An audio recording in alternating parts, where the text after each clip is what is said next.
Olá, senhoras e senhores, muito boa noite. Começando mais um Campeões de Sucesso, seu programa aqui da Faculdade de Iguaçu, pelo nosso YouTube da Faculdade de Iguaçu, diretamente dos nossos estúdios na Avenida Paulista, aqui em Sampa, coração de São Paulo.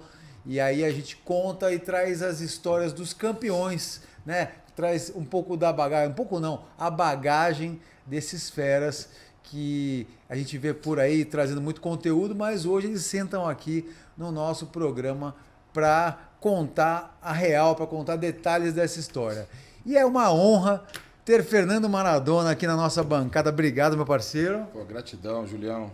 Valeu. Então, assim, com boa gratidão aí, né, de estar recebendo o convite para fazer esse bate-papo aqui, né, fazer parte desse time de professores da Uniguaçu e fazer a história, né, na formação de muitos profissionais da área da educação física, da nutrição, né, da fisioterapia e da parte médica.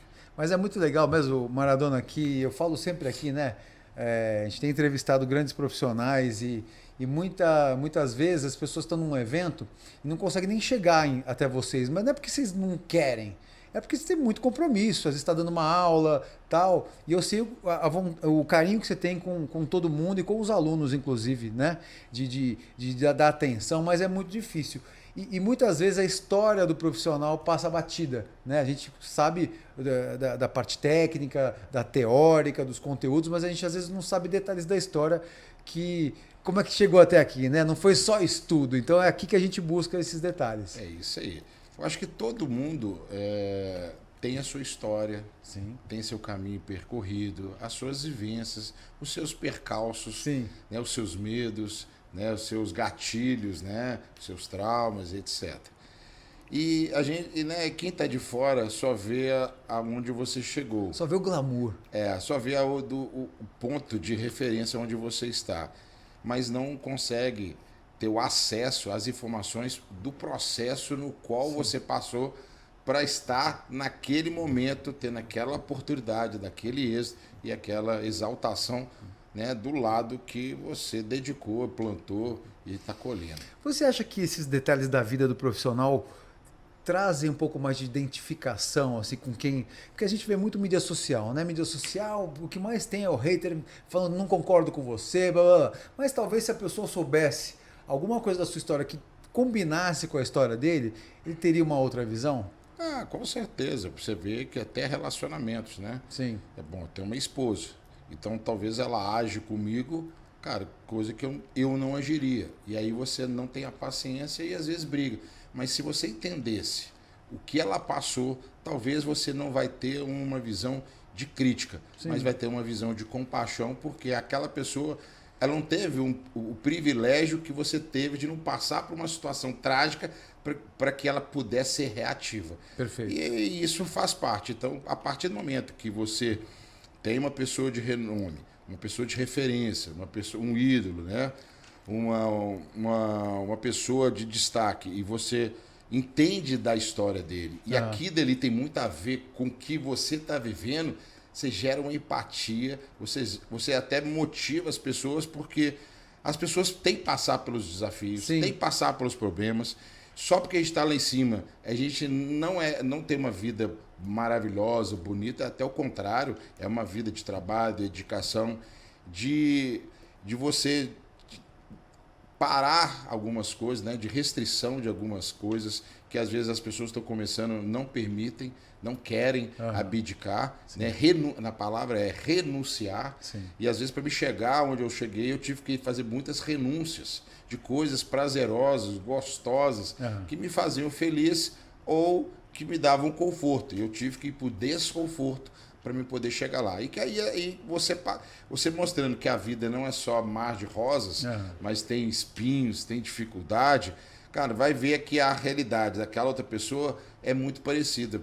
Por quê? Porque todo mundo não vive só em momentos bons, não vive só em dias de sol. A chuva, a lama, e só que o seguinte, se você tem um pouco de força de vontade, você acreditar no seu potencial, você fazer de tudo para você melhorar o que você faz, você vai passar por aquilo tudo, você vai continuar o seu caminho e ninguém vai te segurar. Mesmo porque no dia a dia já é muito cansativo para você. Você viaja muito para dar aula, para participar de eventos. Esse dia a dia não é fácil para uma família. Você tem filho, né? Então faz parte também isso, o dia a dia, né? As dificuldades fazem parte da história toda, né? Bom, aí a gente começa o seguinte. Isso para mim não é uma dificuldade. Tá. Isso é um prazer. Entendi. Porque você fazer algo que você sonha, gosta, é apaixonado, não é um trabalho. Uhum. Entende? É porque eu quero. Sim. E eu vibro. E você eu optou sinto, por isso. E eu sinto feliz fazendo isso. Legal.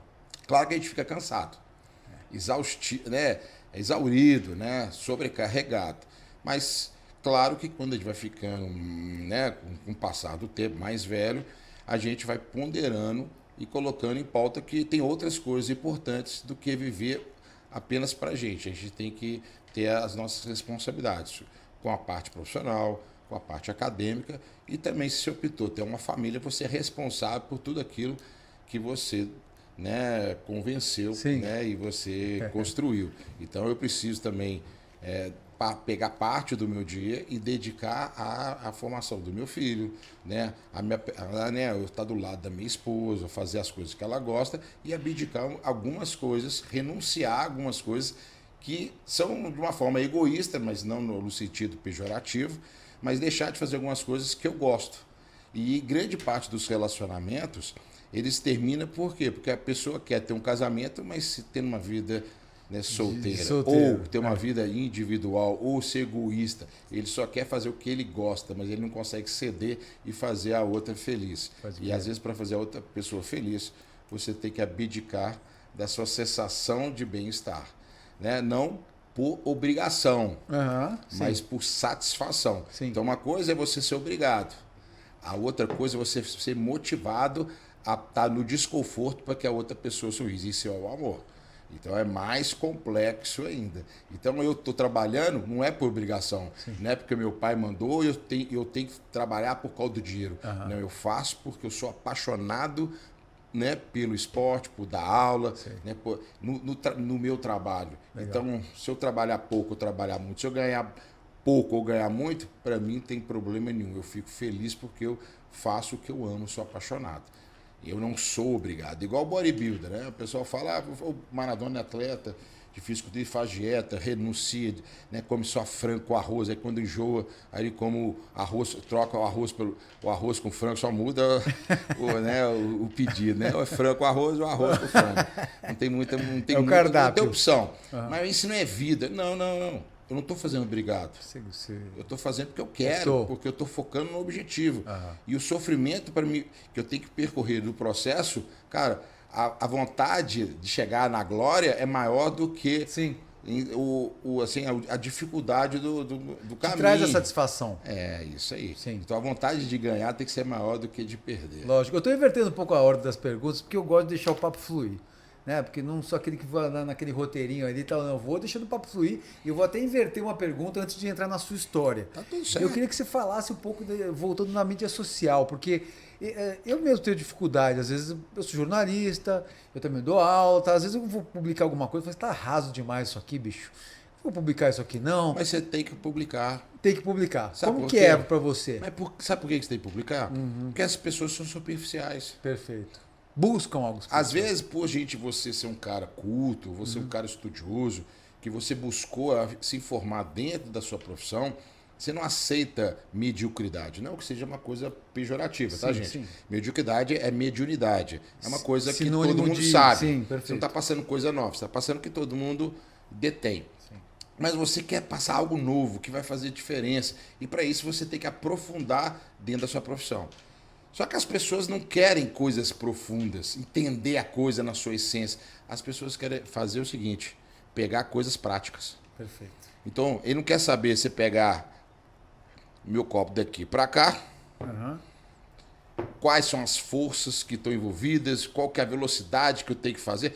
Ele tem que só saber assim, como que eu ponho meu copo aqui e acabou. Perfeito. Então, se eu botar muito detalhe, que a água está fria, as pessoas não querem saber da profundidade.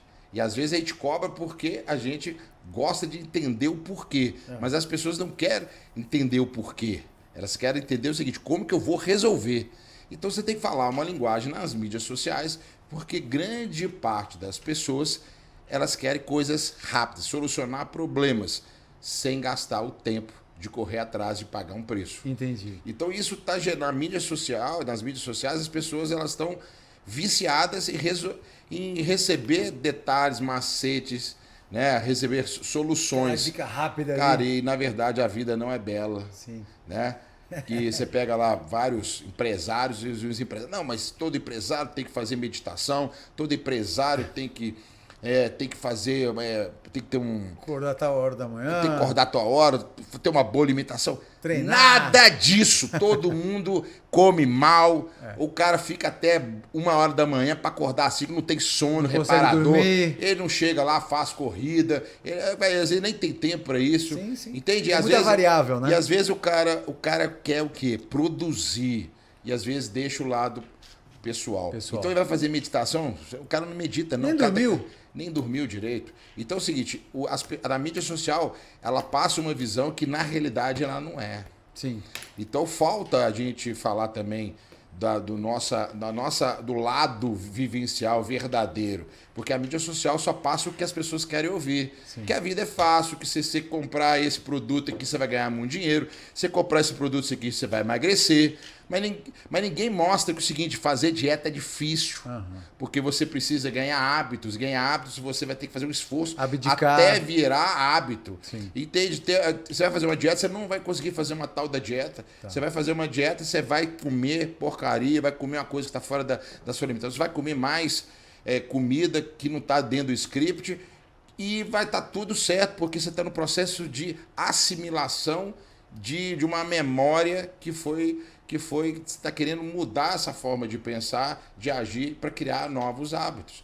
Então, às vezes a excelência, né, você pega lá, Aristóteles falava, ela não veio por um feito, mas por hábito. Então você tem que fazer várias vezes para que aquilo ali que você está fazendo possa performar de uma forma eficiente. Você conseguir fazer uma dieta, você trabalhar bem, você controlar, né, o seu lado psicológico dentro da sua empresa para que você possa agir de uma forma educada, séria, transparente, firme e madura.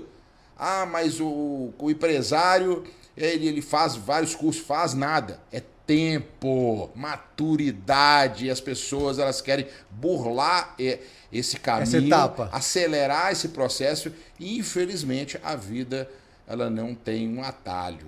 Ela tem um caminho a percorrer. E se você está afim de pagar um preço, talvez você chegue lá mais rápido do que os outros que ficam, né, protergando, deixando para depois, ou fica reclamando e não querem pagar o preço. Como é que você lida com polêmica, essa disputa, e até de profissionais da saúde que ficam um cutucando o outro? Como é que você lida com isso na mídia social? Bom, se você está dando a cara na mídia social, você vai ter pessoas que gostam do que você prega, cara, e vai ter pessoas que não gostam do que você prega. E tá tudo certo. Porque ninguém é o dono da verdade. Entende? Eu tive uma percepção, o outro profissional teve uma outra percepção, teve uma outra vivência, teve livros que eu não li. Então ele tem uma visão diferente. Não quer dizer que eu esteja errado. Sim. Bom, só que eu não vou ficar defendendo bandeiras, porque as pessoas não querem a verdade, querem defender ego. E quando a pessoa ela me agride, perfeito, eu falo, tá bom, tá tudo certo. Eu não vou gastar meu tempo para ficar debatendo com a pessoa. Se eu ver que eu estou errado, eu vou me retratar. Pô, perfeito, boa colocação. Considera a sua posição e coloca ali a minha mudança do meu ponto de vista. Se eu ver que a pessoa ela está me cutucando, mas sem embasamento, cara, eu falo assim, obrigado, o objetivo é gerar o debate. Tá tudo certo. Não concordo por causa disso. Ou se eu ver que a pessoa está com maldade, cara, eu nem respondo. Porque se eu baixar meu nível, eu vou sintonizar com ela. Porque o lado dela é hypar, ganhar visibilidade que não tem. Porque ele tem que cutucar alguém para as pessoas olharem para ele. E a mídia, ela tem essa estratégia. Você pega uma pessoa, critica ela, para que ela possa responder, gera um embate, e as pessoas começam a conhecer quem você é. E as pessoas usam essa estratégia de uma forma consciente ou inconsciente. E eu vou perder meu tempo, ficar discutindo. Se quiser, é o seguinte, se você quer acreditar nisso, tá tudo certo. Eu, Fernando, vou avaliar o que ele colocou. Se eu acho pertinente a colocação, talvez eu mude meu ponto de visão para me aumentar o meu entendimento. Mas ficar batendo boca nas mídias sociais, só se a pessoa me tirar do sério mesmo. Porque eu também não sou... Eu não tenho sangue de barata. Né? A gente é pacífico, a gente é cauteloso, a gente, né, a gente é mais amoroso, é mais pacificador, mas tem hora que tem um estupim, né? Isso, termina. Né? É isso. Agora sim, Fernando Maradona, como fisiculturista brasileiro, é reconhecido por suas conquistas impressionantes no mundo do fisiculturismo, incluindo 2 participações consecutivas no Mr. Olímpia 2011 e 2012. Além de ser uma figura proeminente nas competições de fisiculturismo, Maradona tem formação acadêmica em fisioterapia, que é o que muita gente não sabia, e um mestrado e doutorado. Ele é especializado em reeducação postural global, o famoso RPG, o que evidencia sua paixão e compromisso não apenas com o fisiculturismo, mas também com a saúde e o bem-estar geral. Fernando é casado com Gabriela Magnani. Isso. E juntos tem um filho chamado Ivan. Que idade tem o Ivan? O Ivan tá com 6,5, cara. 6 e Ivan nasceu onde? Em Belo Horizonte. Você também? Eu também. Sotaquezinho, a sua esposa também? Ela é Nova Lima. Nova Lima. Que é uma cidade do lado de Belo Horizonte. Que legal. Eu adoro Minas. Onde você vai, vou ali, volta ali, goleirinha mesmo. Né? Ó, o trem bom sou. Trem bom sou. Eu já não tenho um sotaque tão forte, né? Porque a gente acaba viajando pelo Brasil e às vezes fica e dá aula, então a gente tenta tirar um pouco do sotaque. Sou suspeito, mas eu tenho né, um acento aí, né, mineiro. E Minas, com muito orgulho, né? É isso aí. Minha família é de lá também, eu sou apaixonado com Minas. Agora é o seguinte, como é que o esporte entrou na sua vida? Com que idade? Você teve o primeiro contato? Como foi essa vontade, de repente, de sei lá, ver um atleta? Aliás, qual foi o primeiro esporte da sua vida? Você era que jogou futebol na vida, assim, não? Pô, Maradona deve ter alguma coisa não aí. É? Alguma referência veio, né? Referência, não foi a cocaína, com certeza. não foi os entorpecentes, com certeza. Bom, eu tinha aí, meu primeiro esporte, comecei a fazer judô, depois eu fiz natação. Então, mas o que eu identifiquei mesmo foi no futebol, aos meus 8 anos de idade. Que legal. Com 9. Eu já estava disputando, estava na seleção do Minas Tênis Clube, que é um clube de Belo Horizonte. Muito forte. Bem forte lá, né? Então era o time, a gente disputava o Campeonato Mineiro, tá? E eu jogava salão, eu era pivô. Caramba, que então legal. eu joguei até meus 15, 16 anos, eu joguei futebol de salão. Um parênteses aí, o salão tem mais chance de lesão em joelho do que o campo? Ou não? Ou não tem essa relação? Na verdade, quando você é menino, você não machuca. Não né? Você né, machuca bicho? Depois de velho, cara. Qualquer corridinha... Não... E por quê? Porque de velho as articulações não estão, né, com a recuperação tão boa, a velocidade de reação cai um pouco, né? E a maldade também das pessoas, quando você é novo, quando você é mais velho. Quando você é mais velho, o cara tem maldade para te matar, para te quebrar, para quebrar seu tornozelo, né? Para te anular. E quando você é mais novo, né? Com 10 anos, você não tem essa maldade. Sim. Talvez tenha ali uma contusão, mas foi acidental. Mas quando você começa depois de 18, você fica mais velho, aí tem as maldades que no futebol, cara, tem o lado de perigo, né? De lesões. Mas toda mudança de direção, ela gera uma maior incidência de entorses e também de ligamento, etc. Tá. No futebol de salão é menos do que no campo, porque no campo, às vezes, a grama ela trava a chuteira e você roda, você gira sobre o joelho, então você tem maior incidência de ruptura, né, do ligamento cruzado, colateral, etc. E também o chute, né? Assim, às vezes o chute do salão não são tão fortes. No futebol de campo você tem que chutar muito forte. Então os sistemas de alavanca, juntamente com a falta de mobilidade, aumenta as incidências de ruptura e distensões musculares. Entendi. No reto femoral, no posterior de coxa.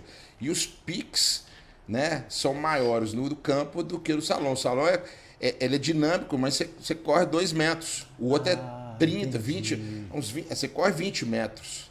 Então, assim, a potência, né, ela gera maior vulnerabilidade de lesões se você não está bem condicionado, preparado para aquela região. Entendi. Por isso que eu falo, jogadores de finais de semana têm grande incidência de lesão, principalmente a galera que gosta de jogar de uma forma recreativa. Trabalha o dia todo e vai jogar futebol. Quando é time moleque, jogar todo dia. Tá tudo certo. Então nós já estamos adaptados. Era um treino, né? O corpo está adaptado, já está bem condicionado. Sim. A sua velocidade de reação está flor da pele. Mas quando você só treina uma vez por semana, é a mesma coisa. Você treinar uma vez por semana musculação. No outro dia você está todo dolorido, cara. E aí você ficou no salão ou chegou aí pro campo? Bom, eu só joguei futebol de salão. Teve algumas vezes que eu fui pro campo, pelo Minas, mas não me identifiquei. Eu jogava muito bem em salão. E isso com meus 13 anos, eu continuei no Minas até meus 13. Depois eu mudei para o Arsenal, que era um outro time forte de Belo Horizonte, porque eu fui estudar no Colégio Santo Antônio, que é um colégio bem conceituado a nível a parte de educação, é bem difícil, né? E eles me chamaram para jogar no futebol e me deram a bolsa lá. Foi um encaixe muito, muito interessante para ambos os lados. Então eu fui jogando até meus 16 anos, que foi no terceiro ano. E aí, só que com 15 para 16, eu entrei na primeira sala de musculação. Lá. Que naquela época, em 92, não tinha academia. Entendi.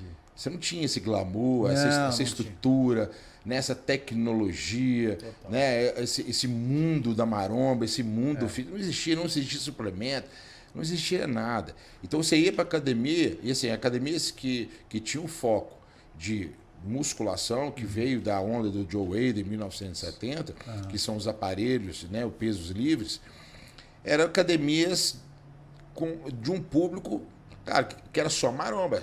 Ou era segurança ou policial. Que era old school total. Não, totalmente. E era só para homem. Você via uma mulher ou outra, cara, mas perdida. Grande parte era homem. Sim.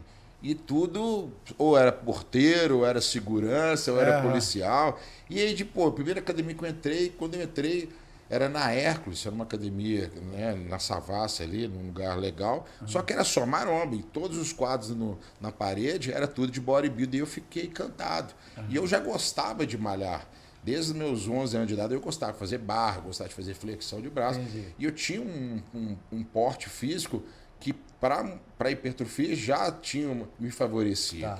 Mas eu gostava de jogar muito futebol. Eu era bem habilidoso. Mas eu tinha meus 60 quilos. Então eu era leve e forte e isso me ajudava no futebol. Só que quando eu fui na academia, cara, eu já identifiquei e falei assim, eu quero isso aqui pra minha vida. É mesmo? Eu lembro que eu vi uma foto do Bob Paris, eu falei assim, velho, eu quero ter esse físico. Isso em 92. Mas eu não sabia como, quando e o que fazer. Então, porque não tinha. Questão, você não tinha caminho, internet. Né? Não tinha internet. Tinha informação nenhuma. Não tinha informação. Aí eu lembro, cara... Arnold... Não, o Arnold tinha... O Schwarzenegger, né, o Arnold Schwarzenegger e o Rock Balboa, né, o Sylvester Stallone, que eram nossos ícones, né, de referência do físico, cara, que lapidado. Então, assim, era muito distante. Era a informação que chegava. Não, era informação de parâmetro. Mas informação de dieta, de treino, cara, vinha porque alguém lia uma revista, que era em inglês, então era da Flex Magazine, então... Eram poucas pessoas que sabiam inglês, poucas pessoas tinham acesso a essa revista. Cara, e grande parte das revistas brasileiras era tudo de São Paulo. Não tinha internet, então tinha pouca informação. Sim. Então você entrava na academia, a tecnologia dos equipamentos era totalmente, cara, ultrapassada. Você entrava com a camisa branca, saía marrom, só de ferrugem, né? Que você, né, de estar deitando, né, mexendo com o equipamento. Então... Ali tinha poucas opções e mesmo assim a gente conseguiu desenvolver. Eu lembro que tinha um cara lá que foi meu primeiro instrutor, era o campeão mineiro e passou uma dieta para mim, que eu, com meus 15 anos de idade, E Você lembra o que era? Lembro até hoje. Ele fez na máquina de datilografia, né? Não era nem por impressa, não, era escrita mesmo. E na primeira era o seguinte, era 3 bananas, era sustagem, era biscoito maisena, leite integral. Cara, era tanta coisa, velho. Aí você tinha que bater no notificador. Minha mãe arrancava os cabelos da cabeça porque eu consegui queimar uns 4 notificadores. O negócio era tão grosso, queimava e ela ficava arada porque tinha que comprar de novo. Mas era informação. Eu lembro que esse treinador falou assim: você tem que comer um pacote de pão de forma antes do treino. Eu falei, sério, velho? Tem que comer isso tudo? Sério. Mas ele comia. Não, o problema é que não era sacanagem, é porque naquela época era muito carboidrato, as pessoas não tinham noção que tinha que comer uma quantidade de proteína. O negócio era comer, mas todo mundo naquela época não era um cara definido, todo mundo era colição, e era legal você ter 50 de braço. Não, na verdade era 45 de braço, era o auge daquela época. Entendi. Pô, e aí, o que acontece? Ele mandava comer um pacote de pão. Eu até tentei, cara, uns 3 vezes. A primeira, cara, vomitei. Imagina. A outra... Comia puro? Não, era pura. Ele falou que tinha que amassar ela, assim, pra passar manteiga, não, senão a digestão ia ser mais lenta. Era pura, eu tinha que comer. A primeira eu não consegui, vomitei antes de comer todo o pacote de pão. O segundo eu consegui com muito custo, vomitei. O terceiro não tava com o urge de comeu. Não, aí eu abandonei o pão. Mas era o que os caras comiam.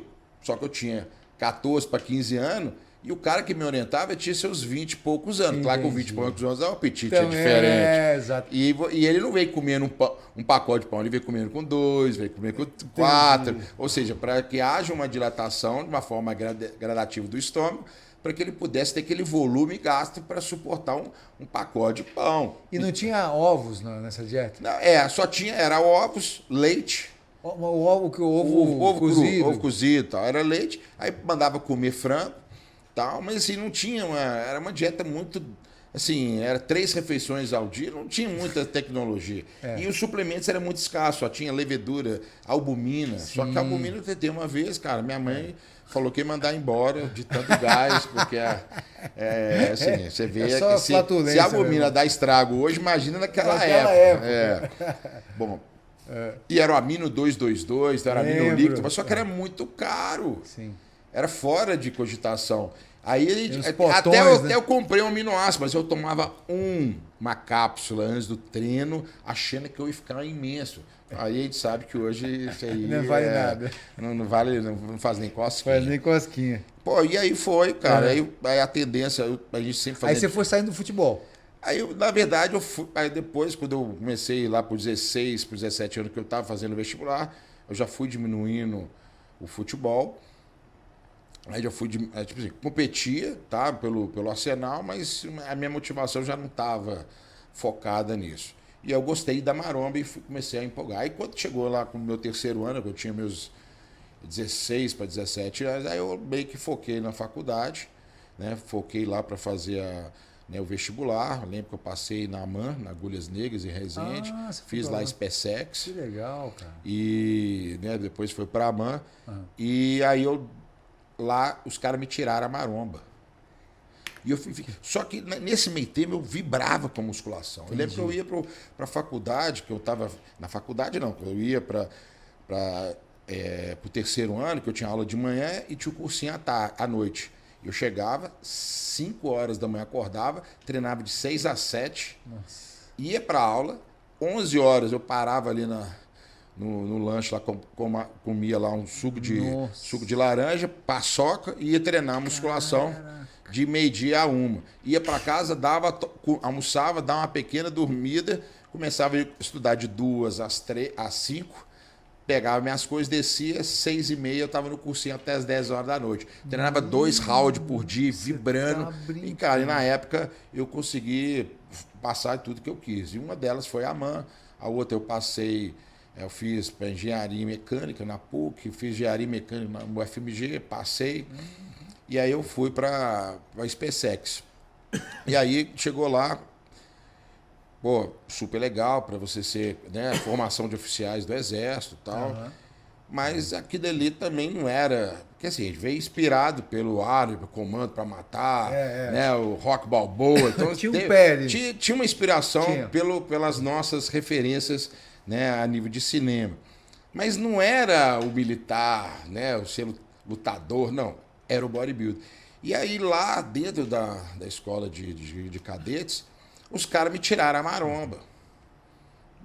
Tiraram o quê? Não deixaram mais treinar? Não conseguia, porque chegava 6 horas da tarde, eles fechavam a sala de aula de musculação, que era sala de educação física, onde tinha uns pezinhos livres lá. Só que nós tínhamos uma formação militar, tinha aula de manhã, que era aula normal, e à tarde tinha instrução militar. Começava mais ou menos 1h30 da tarde, e era para acabar às 3h30. Mas o tenente lá ficava até às 5. Aí eu, todo suado, tal, até trocar de roupa, eu chegava com 15 minutos para treinar. Isso foi minando, eu fui ficando puto, foi churriando. Cada banho que eu tomava, cara, 1 centímetro de braço que descia pro ralo, eu ficava indignado. E aí isso foi minando, porque lá no fundo tinha um sonho.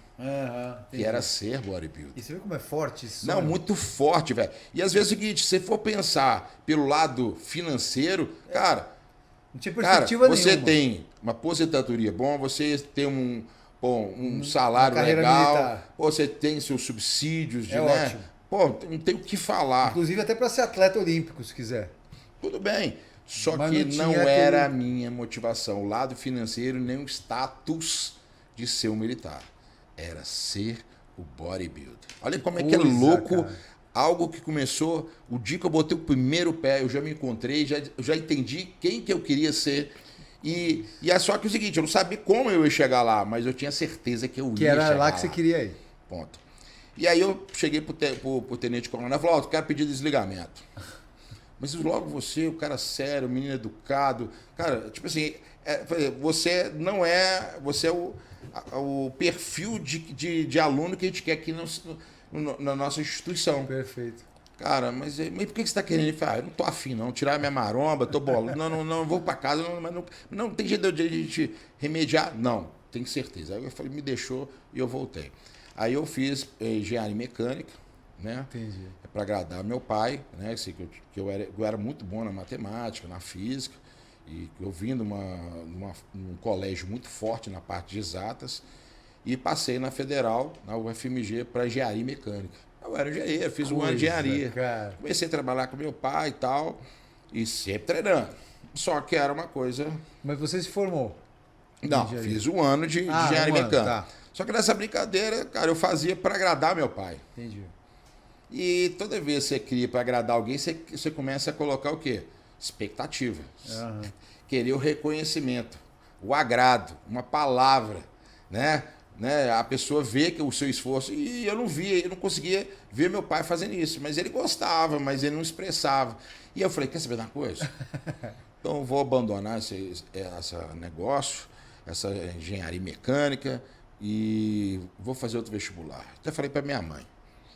Meu pai não parou de conversar, ficou um ano sem conversar comigo. Você tá brincando? Sério. Porque eles queriam também tinha uma expectativa, Entendi. né, de eu trabalhar com ele, e eu segui a vida, como todo pai gostaria, Sim, igual sim. eu gostaria que meu filho fosse bodybuilder também, seguisse meus passos, ou seria um professor de educação física, ou ser um fisioterapeuta, né, seguir o meu legado. Né? Esse é o sonho do nosso pai, né, ser o nosso xerox. Mas eu decidi, por quê? Falei, não, eu vou fazer o que eu gosto. E é atividade física, eu gostava muito, porque isso já estava dentro do meu caráter, né, do meu costume, lá de moleque, que o esporte me performou.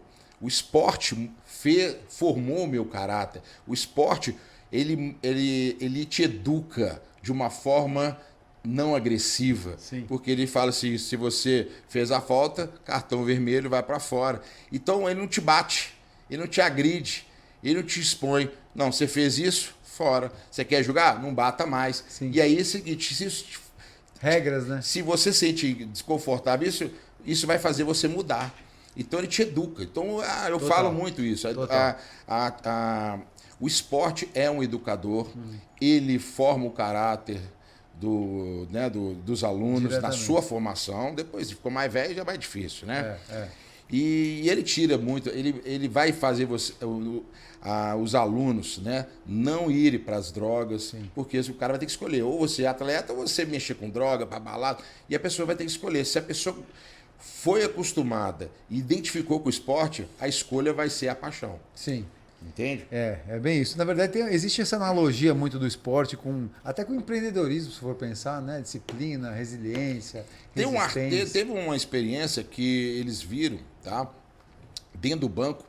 Quem fez isso foi o Wallace, um amigo meu que trabalhou dentro do Banco Bradesco. Uhum. E ele foi um gerente geral.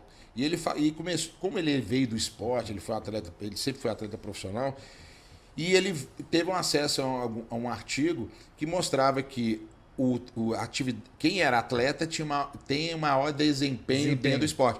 Porque o esporte foco, ele te performa foco, resiliente, isso, regularidade, constância, sim, uma inteligência emocional, porque você pode ficar puto, mas você canaliza isso para coisa construtiva. Sim. Se você perde... Você, tadinho de mim, coitado, cheio de mimimi. Tira não.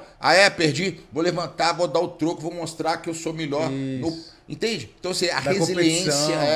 E o atleta é o quê? Qual que é a característica do atleta? Ser resiliente, total, ser constante no que faz, sim, e regular no que faz. Não dá para treinar bom hoje e semana que vem mais ou menos. Eu tenho que ser regular. Não dá para treinar essa semana e não treinar na semana. Eu tenho que ser constante. Não adianta eu treinar e não der certo, eu parar e largar tudo. Não, eu tenho que continuar. Porque a vitória vem na constância. Do número de derrotas que você levantou e continuou. Porque você nunca vai ganhar na primeira vez. Porque você tem que estar pronto para ser merecedor. Sim. Então ele começou a ver isso e começou a levar isso para a diretoria e falou assim, cara, contrata quem já tem uma história de atleta ou de esporte. Cara, e ele começou colocou isso dentro da instituição do banco e viram que aí falou assim, não posso fazer em todos, mas você pode fazer nesse departamento, nesse departamento, nessa agência. Cara, e a agência começou a bater todas as metas, começou a produzir mais do que as outras, aí veio o chefão, falou, mas o que está acontecendo que isso aqui está bombando?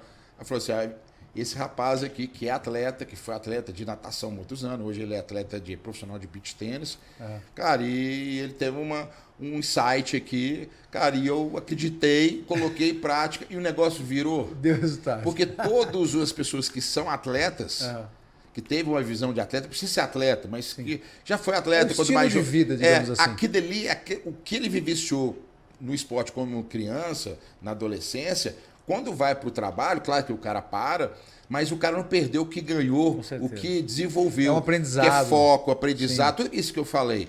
E ele coloca isso no lado profissional. Exemplo, ele machucou. Tem gente que vai lá, pede o atestado, cara, e fica lá os 5 dias, 4 dias, 3 dias, uma semana. Pra recuperar. De boa, tadinho de mim. Mas o atleta fala assim, não, eu sou responsável, eu não posso perder, eu tenho que ir lá.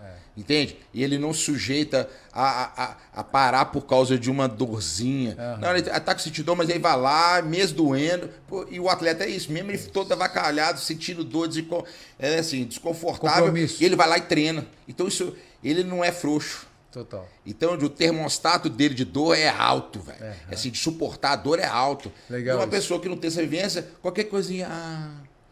toma um grito, às vezes uma situação de desconfortável, ele abaixa a guarda. E eles viram que a formação dos profissionais depende da formação no esporte, sim, quando jovem. E olha que interessante. Então, legal, o esporte ele tem que ser valorizado, sim, tem que ser incentivado dentro das prefeituras, né, dos governos, né, e do nosso país. E tem que valorizar mesmo, porque, cara, é uma dedicação e forma o caráter da pessoa. Sim. E aí, me conta, Maradona, e aí você viu que você queria ir para onde você queria, largou a engenharia, e como é que veio o lance da fisioterapia? Porque você fala assim, eu queria ir mais pro lado esportivo, que é o que eu gosto, que me brilha meus olhos, né, que me dá tesão para fazer. Teoricamente, a gente iria para a educação física. Como é que você caiu na fisioterapia? Só que naquela época, em 1995, a instituição Educação Física, o CREF, cara, não existia. Ele foi criado em 1998. 98. E já em 93 eu já trabalhava numa academia. 95 eu trabalhei numa academia. Em 96 eu trabalhei na minha academia, quando eu tinha voltado da AMAN. Fiquei trabalhando dentro do estúdio de treinamento, simples, tal, mas eu sempre gostava. E aí eu falei assim, para passar na educação física na federal é muito fácil. Porque não era uma faculdade, assim, uma área muito concorrida. Tá. Era direito, era engenharia, medicina, e a fisioterapia era difícil. Entendi. Ela tinha um grau de números por vagas maior do que a educação física. Enquanto a fisioterapia era 40, 50, a educação física era 10, 12. Que loucura. Então, assim, e o nível dos alunos para a educação física tem um nível mais baixo, então os pontos, né? E eu falei assim, estudei pra caramba. E eu quando eu larguei a engenharia, minha mãe queria que eu trancasse. Eu falei assim, vou trancar não. Porque se eu trancar, no primeiro momento de fragilidade, eu vou voltar. Eu prefiro perder, porque não tem jeito de voltar atrás. Eu não Tava decidido, Tava decidido. Não Por quê? É o foco do esporte. Você sabia que você queria isso, hein? É o foco, é a mentalidade. A mentalidade que o esporte trouxe. Sim. E aí eu fui engenharia, aí eu fiz vestibular de novo, fiz cursinho de novo, passei na Federal, a primeira etapa para a Federal de Minas Gerais e também para a segunda etapa de Juiz de Fora. Aí eu fiz o cálculo, falei assim, eu tenho que acertar. Meu pai já está chateado comigo, ele me permite só trabalhar, então eu sou obrigado a passar na faculdade. Eu tenho que mostrar serviço, senão eu não quero ser chamado de vagabundo e jogada na cara e foi bem feito, eu não vou me calar. Então eu vou fazer o que tem que ser feito. Estudei pra caramba e vi a possibilidade. É melhor fazer a faculdade de Juiz de Fora, que seria mais fácil de eu passar, porque era redação, o outro era ali. Aí eu falei assim, isso aqui eu sou bom. Eu, pela análise, fiz a segunda etapa em Juiz de Fora. Que é onde meus parentes são de lá. Minha avó morava lá. Meus pais são de lá. Tá. Só que a gente morava em Belo Horizonte. Passei na Federal de Juiz de Fora e fui para lá em 97. E aí eu formei em 2002. E lá eu encontrei o Bruno Roberto Marinho na Academia Pampa e Aero. E eu lembro que eu comecei a treinar, que eu gostava, aí eu comecei a fazer jiu-jitsu. Mas eu sempre gostava de... E essa academia era boa? Já? Antes da Academia Pampa e Aero, eu fui numa academia que era a melhor academia lá de Juiz de Fora. E o Bruno era professor dessa academia. E o Bruno, a gente ficou muito amigo, porque também o cara ele era fisiculturismo, ele era forte pra caramba. E ele falou assim, velho, você tem todo o jeitão, você é forte pra caramba. Por que você não compete? Aí eu falei assim, cara, é meu sonho. Então eu vou te treinar. E ali, cara, ele me preparou em 97. E ali já tinha mais informação, né, Maradona? Tinha, por quê? Porque a informação que ele teve foi passado por um atleta daqui de Minas, cara, e foi que tinha um êxito. Então, ou seja, você só poderia receber uma informação se alguém passasse para você. E ninguém passava abertamente, todo mundo guardava 7 chaves, porque ficava com medo de passar a informação e a pessoa virar... Hoje não, cara. Você você procura um profissional lá, o cara abre o livro, o cara te dá acesso a tudo que o cara sabe, o cara te entrega em mão beijada. Sim. Lá não. O cara chegava lá pro cara tirar. Você tirar o segredo dele, cara, você tinha que puxar o saco do cara, tinha que ficar lá ajudando e tinha que levar em consideração que o cara gostasse de você. E se não, cara, você ficava a ver navios. Entendi. E aí ele, como ele já tinha uma informação, ele gostou de mim, ele passou o meu treinamento. E aí eu competi em 97 o Mr. Santos aqui, fiquei em terceiro lugar, velho. Legal. A 75 quilos, a minha primeira competição. Que loucura, bicho. E aí, nisso já estava cursando na faculdade? Eu fui para lá em 97. Tá. Do meio do ano. Entendi. E lá, nesse meio do ano, eu conheci o Bruno, a gente fez uma preparação de um mês e meio, competi lá aqui em Santos, fiquei em terceiro lugar. E aí, nessa fase, você já tinha um planejamento de competições? Como eram as competições? Não. Essa foi a primeira experiência. Contato. A primeira experiência. Tinha um campeonato lá regional, que era Noite dos Campeões, eu fui lá e ganhei. E no final de semana seguinte tinha o Mr. Santos. Ele me levou, já que estava pronto, me levou. E eu fiquei top 3. Eu lembro que o Serginho ficou em primeiro, e Rochinha, que eram atletas daqui de São Paulo, muito bons, né? Que foi o segundo, o top 2 e eu fui o top 3. Entendi. Então ali, cara, me motivou mais ainda e eu adorei, cara, né? Aquela ritual de você desidratar, de você, né, depilar, de você, né, passar o Brotan, aquele cheiro de Brotan, né, passar o óleo, subir, cara. Pô, foi fantástico. E ali eu identifiquei. Aí no outro ano tinha as federações que eram Campeonato Estreante, Campeonato Mineiro. Se você fosse bem colocado, você ia para o brasileiro. Se você fosse bem colocado, você ia para o sul-americano, sul-americano mundial.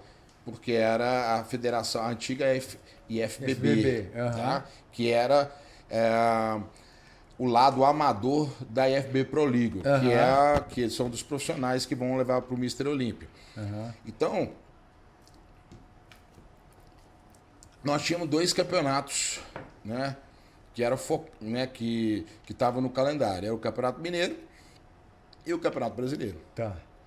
Que era mais ou menos perto, 1, 2 meses de distância. Então, eram 2 campeonatos por ano. Então, não tem essa quantidade de shows como tem agora. Todo mês tem...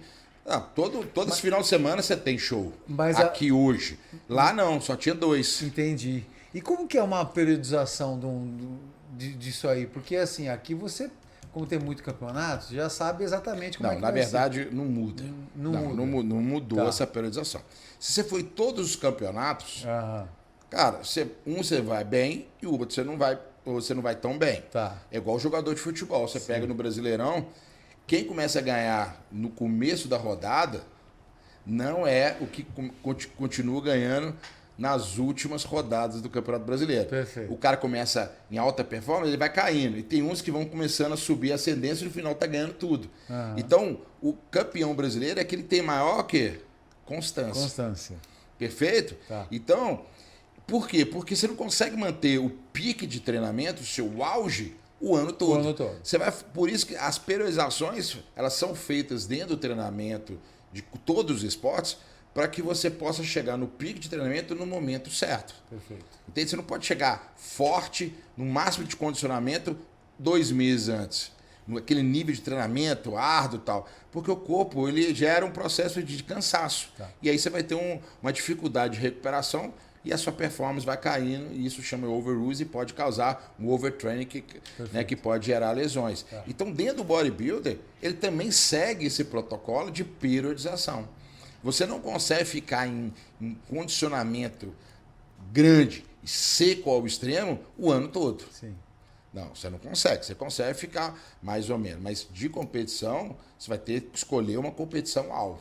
Entendi. E às vezes ficar mais um mês a mais, 1 mês e meio a mais, dá para segurar as ondas. Eu vejo o seguinte, que para mim, eu vou numa competição, eu consigo 2, 3 shows ou 4 shows em um espaço curto de tempo de 45 dias ou 2 meses. Dá para fazer isso, mas vai ter um show que eu vou estar mais ou menos, outro vou estar melhor e vai ter sempre um que eu vou estar na minha alta performance. E isso vai ter que ser quantificado pelo seu treinador ou pelo atleta. E aí, quando você estava já na faculdade de fisioterapia, você já estava ali, já tinha competido, certo? Certo. Processo de competição, já estava meio que vivenciando o esporte ali. Como é que foi essa ligação? Assim, você começou a perceber sinergias nas disciplinas? Você conseguiu ligar alguma coisa diretamente? Ou foi realmente o conhecimento sei lá, na área da saúde? Não, a fisioterapia não tinha nada a ver com o fisiculturismo. Não tinha nada a ver. Mas tem tudo a ver. Isso que eu ia falar. Por quê? Porque em vez a educação física, o fisiculturismo, ele preocupa com o resultado. Tá. Qual a carga, qual o volume e o físico que você quer chegar. Tá. Entende? A fisioterapia, ela preocupa com o processo. Entendi. Entende? O educador físico, ele preocupa com o final. O crossfit, quantas repetições você fez, quanto você conseguiu fazer aquela tarefa, né? Se você faz musculação, qual a carga que você colocou, né, quantas repetições, quantos quilos você colocou. Ele está preocupado com o resultado. O fisioterapeuta, ele foca no processo. Então, isso formou, né, uma visão em mim que eu sempre preocupava com detalhe. Exemplo, estou fazendo tríceps. mas será que eu estou fazendo da melhor forma para me desenvolver meu tríceps? Tá. E isso me fez com que eu tivesse uma visão da parte técnica da coisa, e não de só empurrar. Eu acho que tinha que ter a biomecânica, a cinesiologia, que era o foco da fisioterapia, e ainda mais eu sabia que determinados movimentos poderiam causar lesões. Eu falei assim, mas dessa forma não está legal. Como que eu posso fazer para amortizar esse estresse que possa aumentar a incidência de lesão? Opa, então eu não vou fazer esse movimento. Ah, mas eu posso usar esse outro movimento para compensar, que é mais seguro. Entendi. Entende? Talvez eu não vou forçar nesse exercício, que biomecanicamente tem um estresse maior numa articulação, eu vou trabalhar com uma carga mais segura e eu vou focar em modular outras variáveis do meu treinamento para que eu consiga sentir aquele pump, que eu não entendia muito, mas eu sabia o que era pump, um inchaço muscular, que hoje a gente sabe que os artigos científicos mostram que esse inchaço é uma alteração da osmolaridade, né, de sódio, potássio, etc., Sim. de líquido dentro do sangue, que gera aí um estresse na matriz extracelular, que vai gerar uma transformação de estímulo mecânico em estímulo químico, potencializando a hipertrofia. Então a gente sabe que aquele exceção de pump tem a ver com o resultado, mas Sim. eu não sabia por quê, mas eu sabia que dava liga. Então, Entendi. Cara, então a gente começava a entender. Então, esse exercício eu consigo botar mais peso. Eu não sinto tanto estresse e biomecanicamente não é desfavorável, não é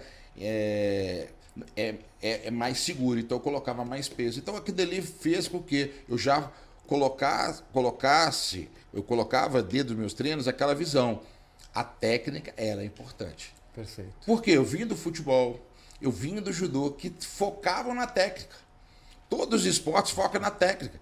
Eu nunca fui colocado, eu jogava bola, eu nunca fui colocado diretamente no coletivo.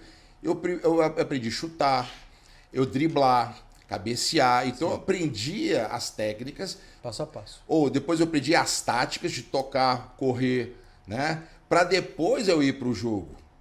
E da academia as pessoas vão para o jogo sem ter um preparo e saber o que tem que fazer, a parte técnica, como que é um banco extensor, o que você tem que dominar para poder fazer o banco extensor sem gerar compensações. Claro que o banco extensor não vai machucar ninguém, mas é um agachamento. Sim, sim. As pessoas, elas não sabem o que é agachar, mas sabem como sentar numa privada. E às vezes a forma de ensinamento, né, de informação, né, de auxílio do professor para explicar o exercício estava muito defasado. Entendi. E as pessoas empurravam, puxavam de qualquer jeito. E a gente precisa ter a técnica. A gente precisa lapidar o gesto motor. Eu lembro que eu fazia judô, cara, eu achava que eu já começava a jogar todo mundo no chão, mas a minha cara caiu no chão na mesma hora quando eu entrei no judô. Entendi. Porque eu fiquei um mês só aprendendo a rolar. Falei, pô, véio. A hora que eu aprendi a rolar bem feito, eu fui para agora, eu vou aprender a cair, né? A derrubar. Exemplo, faz toda a diferença. Aí eu tirava o cara do centro de gravidade e desequilibrava. Ele me puxava, eu puxava. E ficava só assim um mês. Para no terceiro mês eu aprender a primeira golpe, que era o Utigari. É o primeiro. Aí eu falei, não, aprendi a técnica, agora eu vou usar. Não, você vai fazer 100 para um lado, 100 para o outro. Eu falei, meu Deus. E assim, mostrando que para você melhorar a técnica é repetição. Para ter automatização, você tem que ter um aprendizado motor e ele é feito pelo número de vezes que você faz aquilo ali. E lá na faculdade tinha alguém que gostava de fisiculturismo também como você? Não tinha. E aí eu comecei, foram 97, então eu entrei na faculdade em 98. Então eu já tinha um preconceito que eu era grande. Eu era o extraterrestre, com 75 quilos. Caramba, eu já era um cara diferente, as pessoas já olhavam para mim meio torto. E aí eu comecei a focar no bodybuilding, e no bodybuilding não tinha informação, cara. Era batata doce e ovo, era frango com arroz, não tinha muito... não tinha outra opção. Como a gente é mais flexível, a gente sabe que você come com aveia, banana, whey protein, também tem muita coisa variação. Você tem muita coisa gostosa, você pode fazer um prato maravilhoso e tá na dieta. Só que lá não tinha, era arroz sem sal, né, branco, né, você ficava mastigando igual chiclete. E eu ia para aula, eu abria a marmita dentro da sala de aula, cara, aquele cheiro. Então, claro que as pessoas respeitavam, porque eu era grande. Mas, pô, velho, já tinha uma impressão ruim do bodybuilding. Entendi. Então, é porque as pessoas não que tinham preconceito, porque eu era fora da caixa. Mas ou era foto do comum. Talvez o propósito deles fosse diferente, né? Fosse diferente. Eu era, né, o incomum. Sim, o incomum. Então as pessoas falam, tudo que você sai do comum assusta. E aí, então não teve ninguém me motivando, entendendo. Eu lembro que tinha uma professora na faculdade lá que eu estava competindo, isso foi em 2000, eu estava competindo um atrás do outro. Então no primeiro mês do semestre, eu estava só competindo. Eu fui campeonato mineiro, fui campeonato brasileiro. Então eu estava muito cansado, porque eu estava fazendo estágio na academia do Bruno, da Pampiário. Aí eu fiquei sem carro, porque eu tive que botar no meu carro na mecânica lá, então eu tive que ficar só andando para baixo, para cima, eu estava muito cansado. E todo final de semana eu voltava para BH. Então eu estava esgotado. E rebote depois de competição, você fica debilitado até o corpo recuperar. E tinha uma professora lá que era às 7 horas da manhã. E aí eu sempre ficava dormindo na aula. Cara, e a mulher começou. Chegou um momento que eu fiz uma prova lá, não fiz tão bem. Cara, ela começou a me descascar. É mesmo? Ela começou a me ignorar, fazer piadinha pra mim, eu só bolado. Aí chegou próximo da. Aí chegou mais ou menos na prova final lá, ela chegou assim, porque você é meio vagabundo. Aí começou a me comparar. Que loucura. Com um aluno lá que não gostava de estudar. Eu falei, não, entendi. Você não comparou tá com vagabundo, na verdade. Vamos falar com o vagabundo, aquele cara que não tá ali para estudar. Tá. E é um cara repetente da nossa turma. E o cara gostava de curtir, beber, ir calçadão, ver as gatas e tal. Cara, eu falei assim, mas eu não sou comparado desse não, cara. Eu fiz muita coisa, eu só tô cansado. Eu tô cansado aqui e eu por fiquei outro indignado, eu fui injustiçado porque ela não viu a minha realidade. E ela me comparou com uma pessoa que não é digna de comparação comigo. Eu fiquei numa... Aí eu falei, Então tá bom. Aí tinha mais um mês, eu estudei. Cara, como eram duas provas, a primeira prova era 40%, a outra era 60%, e eu fui muito mal. Cara, eu cheguei lá, a média era 7, eu tirei 69,9 e a filha da mãe não me deu um ponto. 0,1 ponto. E riu da minha cara. Não vou te dar, não, porque você é malandro. E eu falei, cara, eu fiquei morto. Daí eu estudei, fiz a prova final, só que aí você pega a média, a prova, a nota sua, soma com a da outra e faz a média. Então eu tinha que tirar um pouquinho, eu tinha que tirar 7,01. Aí eu fechei, joguei lá pra cima. E logo depois teve um churrasco da turma. E ela chegou no meio do churrasco, tinha bebido. Que é que você é inteligente, mas você não usa metade do seu conhecimento. Aí começou a me falar de mim lá, eu olhei para ela e falei, você fica calada. Você não me conhece. Você não sabe da minha vida. Entende? Não me julga. Você está me julgando, me comparando com a pessoa que, cara, você não pode me comparar. Talvez você não entendeu o que o aluno estava passando. Você nunca perguntou por que eu não estava rendendo bem. Perfeito. Você não teve compaixão comigo. Perfeito. Mas eu vou falar para você, você vai ver o seguinte, eu vou formar, eu gosto de musculação, eu sou fisiculturista e você vai ver eu na capa de revista. E você vai baixar a cabeça e vai ficar envergonhada porque você, em vez de você ajudar essa pessoa, você foi uma pessoa que botou ele para baixo. Mas só não fui para baixo porque eu não permito, eu sei quem eu sou e sei para onde eu vou. Então você fica esperto que a sua profissão você está usando de uma forma sem ideal, porque você é professora, é para ensinar os alunos a ir para frente. Você está julgando a gente para baixo, mas eu não deixo não, porque essa sua visão problema é seu, você que está desgostado. Eu poderia ter te perguntado, né? Não poderia ter sido humano. Está acontecendo alguma coisa? Tá bem, eu posso te ajudar? Lógico. E teve uma outra professora do lado que fez essa pergunta.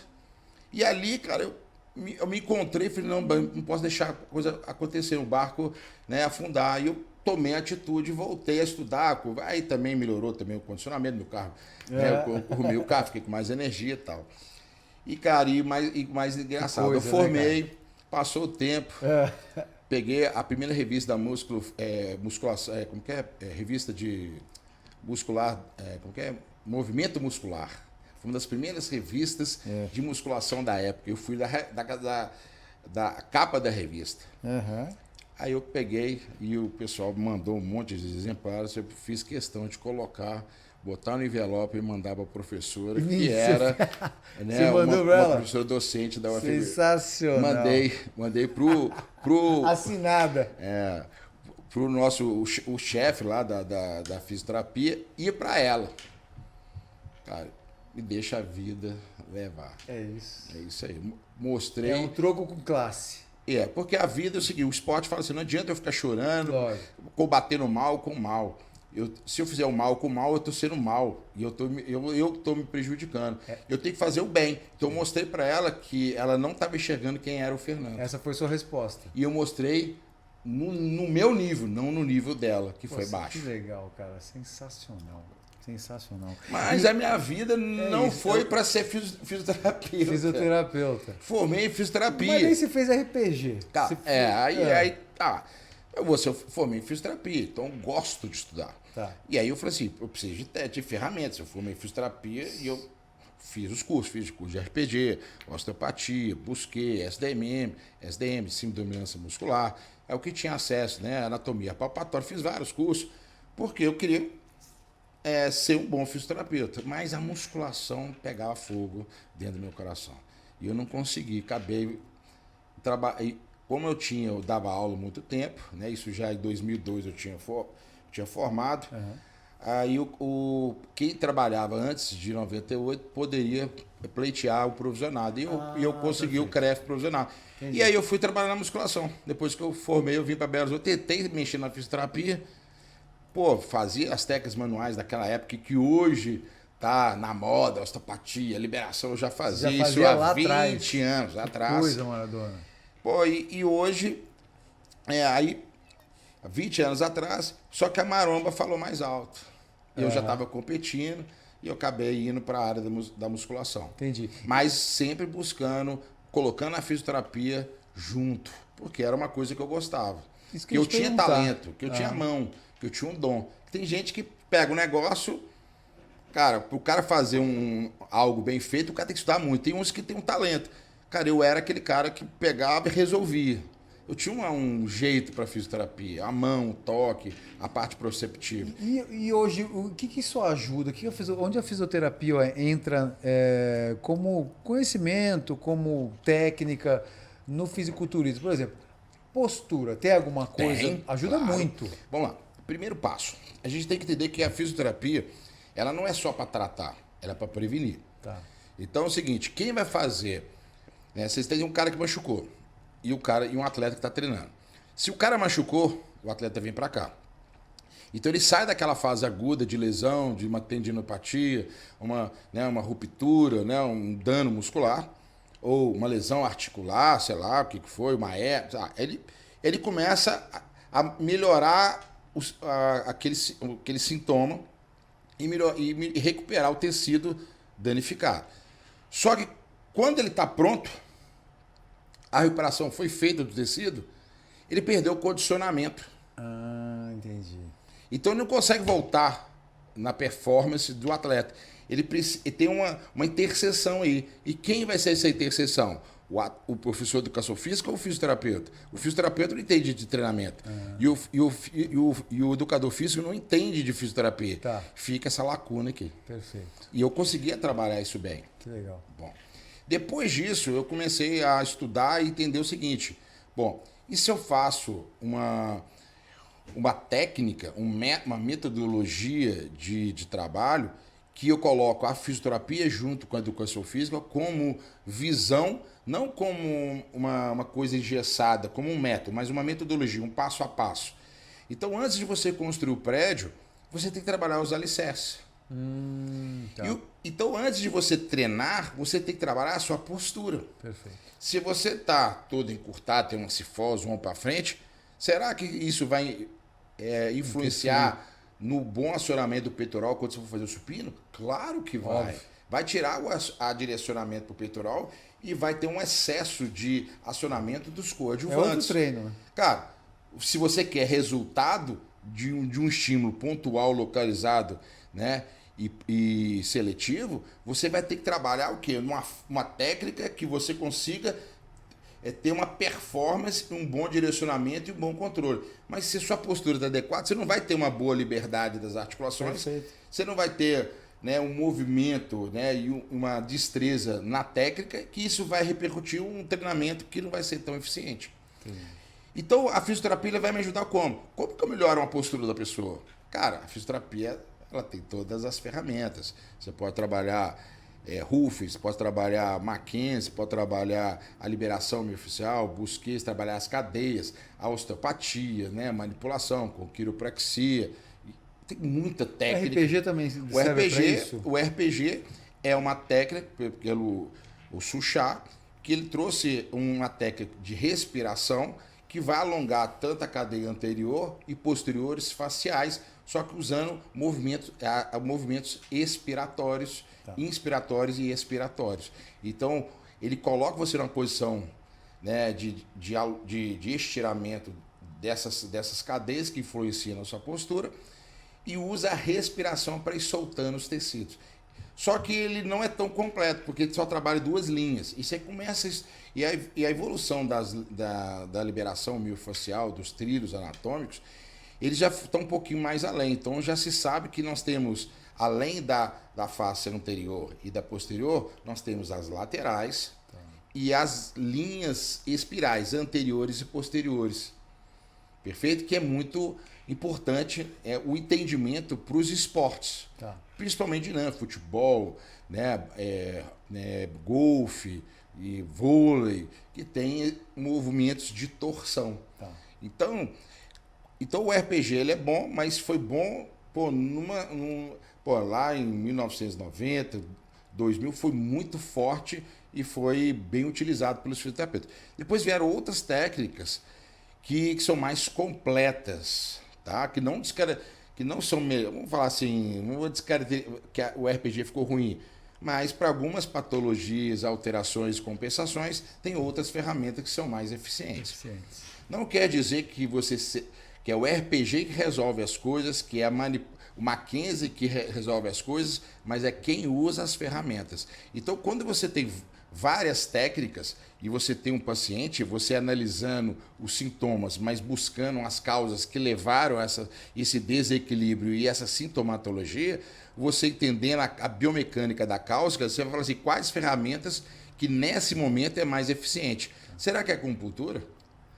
Será que é a parte de recursos físicos, onde laser, ultrassom? Será que é a parte de manipulação, de liberação miofascial? Será que a quiropraxia poderia ajudar? Será que as ventosas, nesse momento, seriam mais eficientes? Todas elas. Ou talvez você usar o complexo. Se você só tem uma, você vai usar só uma ferramenta. Perfeito. Se você tem uma árvore, mas você só tem uma faca, você vai usar a faca.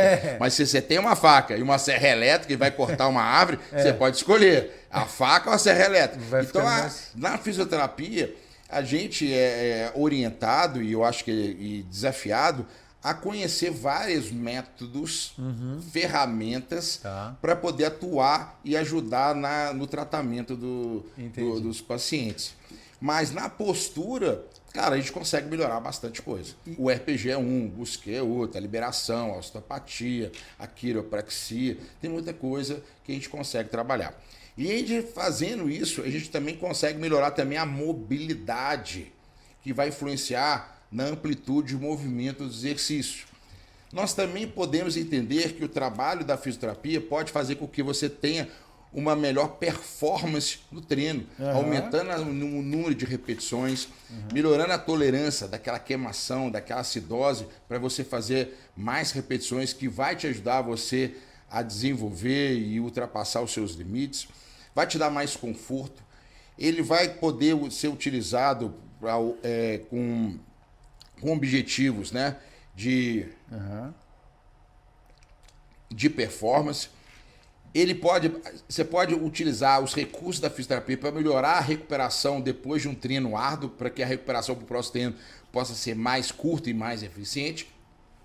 E ainda tem, como o alongamento, a mobilidade, a flexibilidade, ele é muito desenvolvida e compreendida pelo fisioterapeuta, Ele entende que essa capacidade motora sendo utilizada no atleta, ele pode melhorar a recuperação.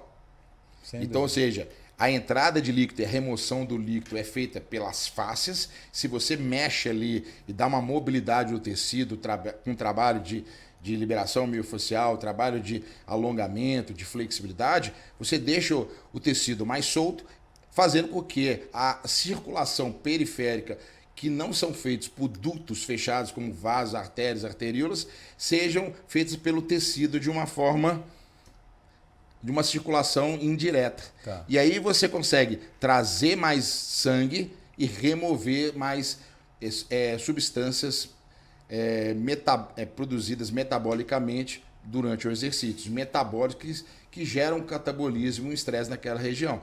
Então, da mesma forma, você ajuda a entrar sangue com oxigênio, glicose, hormônios, a parte imunológica, então você melhora a recuperação e tira todas as substâncias catabólicas que o treino promove. Entendi. Então você acelera o processo do treino para o outro. Então, se você entende da fisioterapia e você tem essa ferramenta, você pode, acabou o treino daquele aluno, vamos fazer um trabalho aqui de uma massagem mais superficial que vai remover os metabólicos, vai acelerar o processo de reparação, cara, e vai te ajudar a você voltar para o treino de uma forma mais precoce. E a fisioterapia te dá fundamentação, porque tem vários artigos que te dão aí uma base para que você possa usar aquela estratégia, só que fundamentada na ciência. E eu acredito que deva ter te ajudado muito na sua preparação para o Mr. Olímpia, esse conhecimento que você estava adquirindo ali. Porque foi em 2011, Na verdade é o seguinte, como que é muito engraçado, né? Isso é meu, eu ajudo as pessoas. Tá. Mas quem ajuda as pessoas não consegue tem tempo de ajudar a gente mesmo. Que loucura isso, bicho. Entende? E a gente é muito engraçado. Então, assim, às vezes a minha dificuldade é eu parar para que as pessoas possam me ajudar. Eu ajudo muitas pessoas, mas às vezes a gente precisa ser ajudado. E quem gosta de ajudar nunca deixa ninguém ajudar. Então, claro que a fisioterapia sabe a importância, mas eu ajudava mais do que receber ajuda. Mas sempre eu chegava antes do treino, fazia um trabalho de mobilidade, eu sabia dessa importância, sabia até onde eu podia, às vezes usava algum recurso, tá? Mas sempre eu fazendo e não, às vezes, utilizando um outro profissional. Qual que foi hoje eu tenho essa consciência, hoje eu tenho profissionais que eu confio, que me ajudam, mas quando eu estava jovem, cara, era um pouco mais difícil, porque a gente estava mais empolgado, etc, etc. Qual que foi o maior desafio no Olímpia naquela época lá? Na verdade é o seguinte, era muito longe a realidade do fisiculturismo para o profissional, porque era forte o amador. E os dirigentes da FBB não permitiam que não tinha uma estratégia de facilitação para que o atleta amador virasse profissional. Era escasso as vagas. Hoje você pode ver aí no Brasil, quantos profissionais são formados, né, dentro do esporte? Mais de 20 profissionais. Sim. E às vezes, por ano, para um virar profissional, era muito. Tá. O primeiro atleta profissional homem foi o Eduardo em 2008. Eu só fui o segundo atleta de fisiculturismo masculino, fui eu em 2011. Caramba. O terceiro em 2014, Júlio César Balestrin e Felipe Franco. Tá. Homens. Estou falando homens. Tá. Mulheres teve mais facilidade. Então era difícil, porque você tinha que ganhar um mundial, porque a narrativa dos presidentes, não, só se ganhar um mundial ou for campeão overall do Arnold. Cara, mas é difícil se competir um mundial, no meio daquele pessoal do Oriente Médio, que era Irã, Egito, né, Kuwait, os caras vinham empedrado, velho, do avesso, sem dó. Cara, e os caras faziam lá, cara, e a gente não tinha a estrutura para poder bater de frente. Claro que tem o José Carlos Santos, Sarmento batia de frente, o Eduardo foi campeão mundial em 2000, mas eram, assim, você vê, você contava no dedo os atletas que destacavam homens no mundo profissional. Entendi. Então, assim, para virar profissional era foda. O Sarmento e o José Carlos eram muito leves, eram 70 quilos, outro 80 quilos. Eles não se jogavam para os caras da OP. Entendi. Não quiseram virar profissional. O Eduardo, ele conseguiu, ganhou o Arnold e foi campeão mundial em 2007. Aí ele foi aí naquela época, em 2008, ele abriu uma categoria até 90 quilos, que era 202 quilos, e ele foi. Entendi. Eu só fui em 2011... Por quê? Porque eu era dirigente de Minas Gerais, o Pagnani, que era o presidente atual, tinha falecido, o Maurício Arruda, que era o braço direito do Santor, que é o presidente da FBB internacional na Espanha, veio para o Brasil, articulou aqui para tentar ser o presidente, mas teve uma briga interna aqui, uma divisão. Então o pessoal do Nordeste queria pegar a federação por ser old school, que não sei o que e tal. Só que a gente apoiou o Maurício Arruda. Então eu, Gustavo, até o Regis, então a turma toda apoiou o Maurício e eu fui um deles. E naquela época eu era árbitro, desde 2006 eu fui o árbitro nacional e internacional, tinha feito provas. Então, assim, eu sempre me dedicava ao fisiculturismo naquela época. Eu sempre estava ali no meio, sendo presidente da Federação Mineira e também participando na Confederação Brasileira. Então, como a gente apoiou, e eu falei, a gente era muito amigo, assim, era mais próximo, tinha um interesse, de mútuo, Eu estava ajudando ele, eu acho que ele tem que devolver o carinho. E ele falou assim, eu queria, e assim, tô pensando em virar profissional na 212, é um interessante. Ele falou, por você ter tido o título de campeão overall da Sul-Americano, eu acho que eu consigo. Mas eu vou tentar lá com o Santor. Na verdade, eu poderia, porque a gente sabia que estava na legislação. Entendi. Tá. Não era o campeão mundial, mas eram os cinco primeiros. Não era o campeão overall do Arjo, mas era o campeão do Arnold, na categoria. E todo campeão sul-americano, assim, ou campeão europeu, ou campeão da asiático, ou do Oriente Médio, as competições que englobam o continente, se fosse o overall, poderia pleitear. Só que eles não falavam, porque eles não queriam que os atletas saíssem da federação amadora e virassem profissional, porque aí o profissional é só dos Estados Unidos. Eles perderiam esses atletas, talvez medo, receio, ou não dava o braço a torcer, porque ele não tinha essa visão. Antes o Pagnani tinha, mas não tinha os atletas top. Quando o Eduardo Corrêa, em 2008, ele ficou bom, ele deu o Procard pro cara, e ele se deu bem. Quando em 2010 o Pagnani morreu, entrou o Maurício, cara, ele não tinha essa visão. O pessoal tinha condição, mas ele não dava, porque queria segurar para tentar deixar o nível amador bem competitivo. Talvez essa estratégia, eu acho errado, mas foi a estratégia dele. Só que como eu tinha essa carta na manga, eu estava ajudando ele e eu participava muito da Federação Brasileira, ele devolveu o carinho e conseguiu para mim. Só que ele conseguiu final de junho. E aí eu tinha só tinha agosto para poder competir. As vagas para poder ir para o Mr. Olímpia 2011.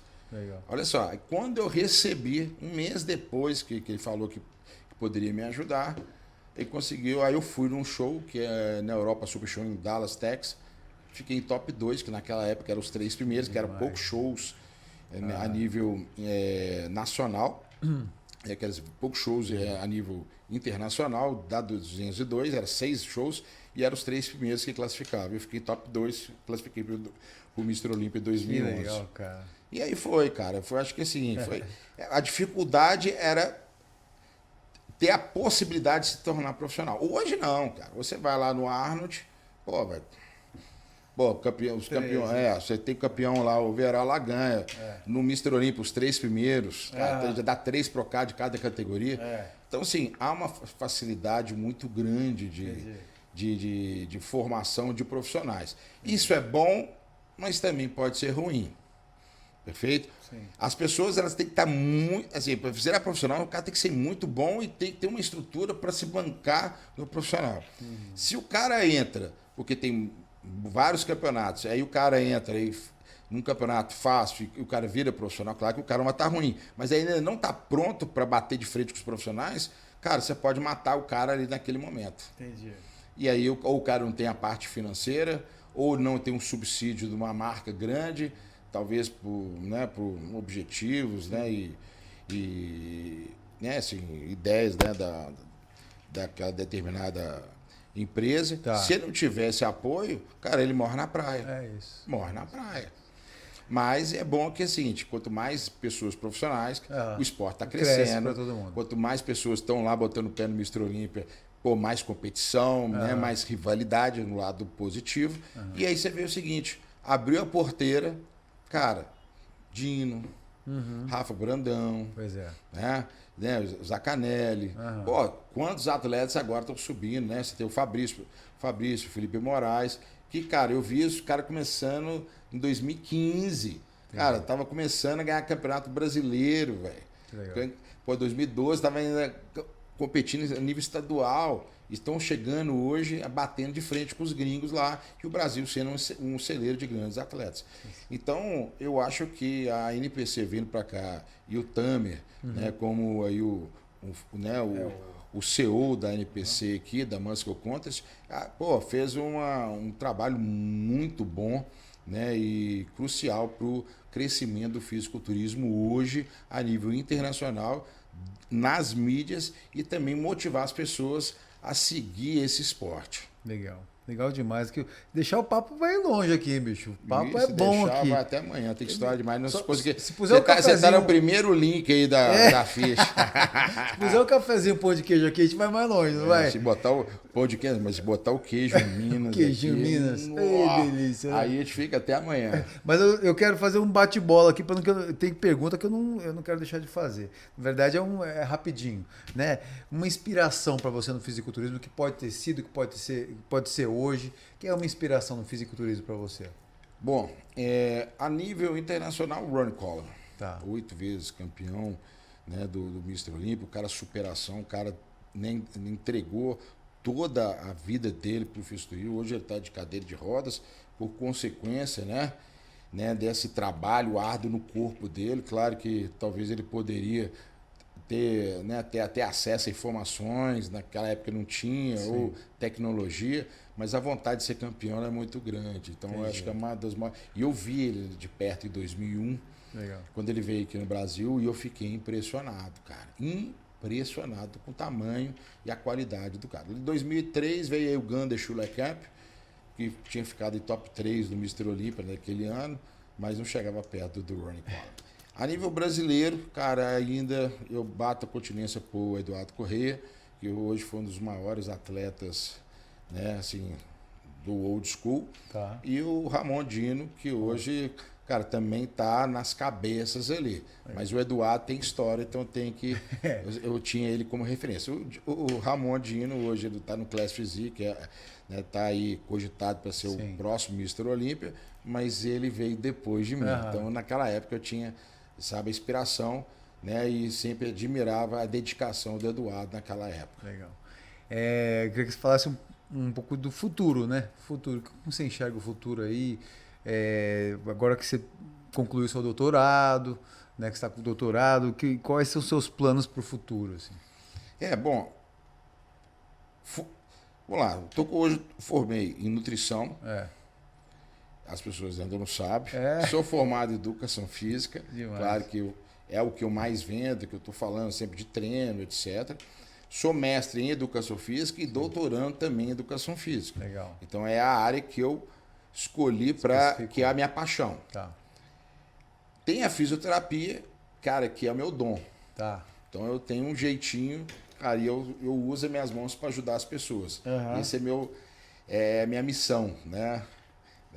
Meu foco nobre, né, para ajudar as pessoas. E então assim, 3 faculdades, um doutorado, cara, isso não vai mudar nada da minha vida. Tá. Porque isso são só títulos, só mostra o caminho que eu percorri. É para falar o seguinte, o que o Fernando estudou? É só para quantificar, para você criar algo, sim, palpável. Sim, sim. Entende? Tem gente, cara, que não passou pela faculdade e tem uma bagagem. Mas, na verdade, eu vou continuar estudando. Sem dúvida. Porque, cara, a gente não sabe tudo. Se atualizar. O que eu sei hoje, daqui a 10 anos vai ter coisas mais atualizadas e eu vou ficar ultrapassado se eu ficar parado na realidade de hoje. Entendi. Então, na verdade, o doutorado vai simplesmente eu ir para um próximo nível, né, de desafio. Legal?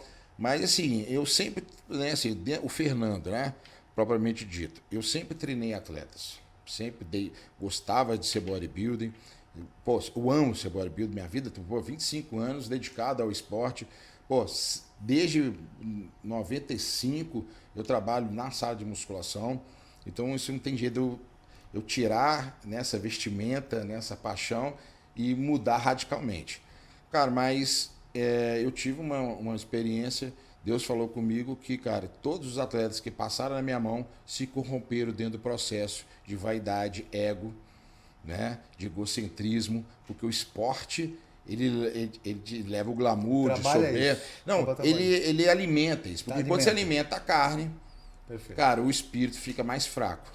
E a carne te leva para um caminho que é a morte espiritual e a sua maturidade ela fica fadada, né, pelas suas imaturidades e escolhas, pela emoção, o sentimento, né, e aquela sensação de poder. Bom, todos se corromperam. Entendi.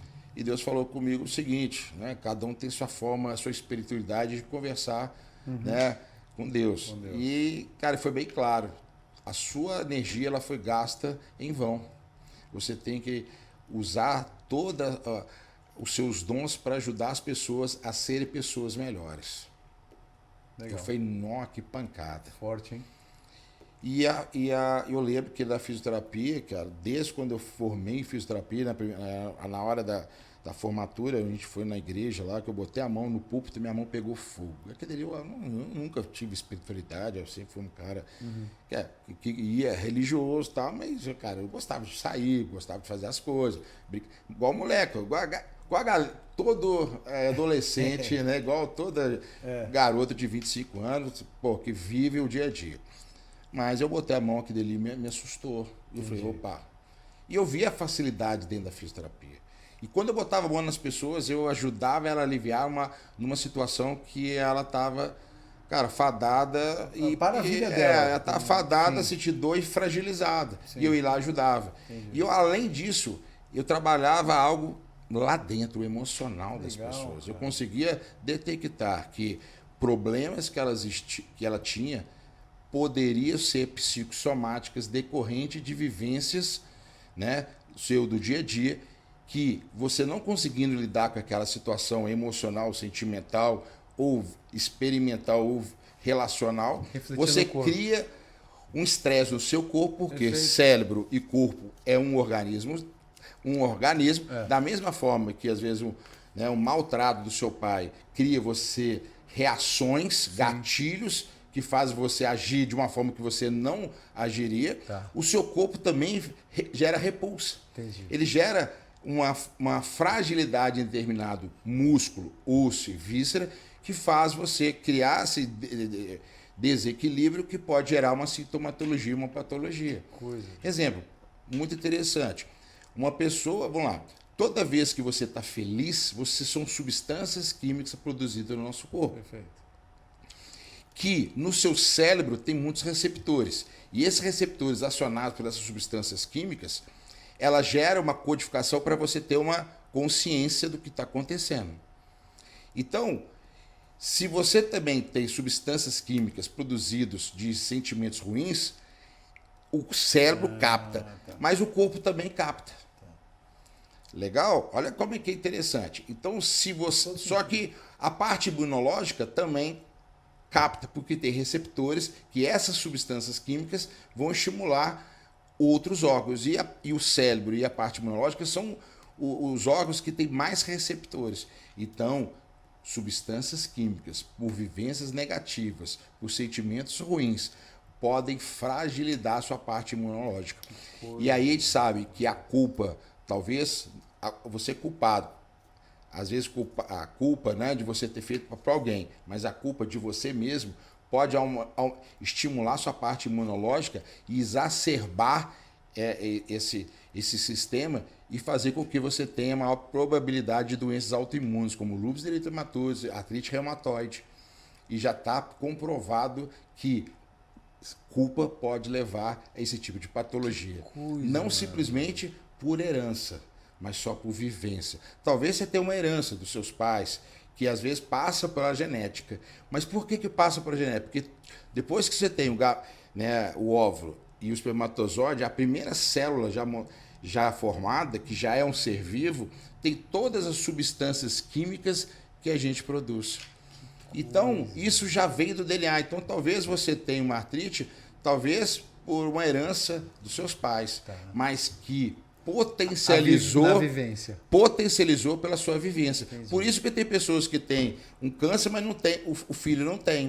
Tem pessoas que têm artrite, mas o filho não tem. Olha só que interessante. Nossa, então, e aí hoje eu acabei fazendo um curso que chama microfisioterapia, que ele consegue detectar bloqueios de movimento na pele, porque pele, osso e músculo e vísceras, eles têm uma origem na mesma folheto embrionário, e toda alteração em uma determinada região altera os outros que tiveram a mesma origem. Então a gente sabe que se tem uma pele que tem pouca mobilidade, dependendo de como que você toca, você pode correlacionar uma pouca mobilidade, ou uma pouca função, ou uma função exacerbada de um órgão, ou um espasmo, ou uma pouca eficiência de um determinado músculo que cria um desequilíbrio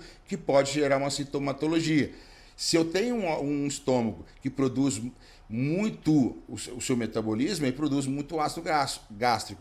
Aí o cara vai ter o quê? Gastrite, úlcera. Se você tem um órgão que não está com uma supressão da sua função, vai ter dificuldade na digestão. Entende? Olha que interessante. Demais, e aí você fala assim, aí, quando você vai no médico, você tem gastrite. Não, isso é sintoma, não é a causa. Às vezes pode ser por um vírus. Pô, tudo bem. Pode ser porque teve uma úlcera. Mas por que você teve uma úlcera?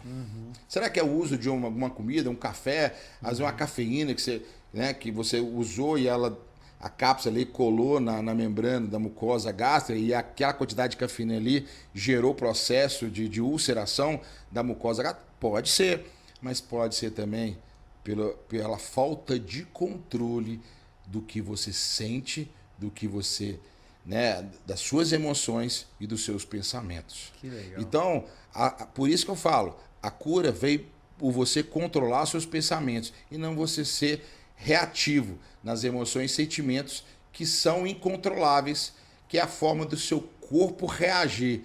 Mas a gente tem um lobo frontal que tem a capacidade de tomar a rédea de todos os pensamentos, sentimentos e emoções. Quer ver uma coisa que é bem interessante? Que eu não tinha noção? Vamos lá. Vamos lá que você falou. Vamos lá. Você chegou, perdeu.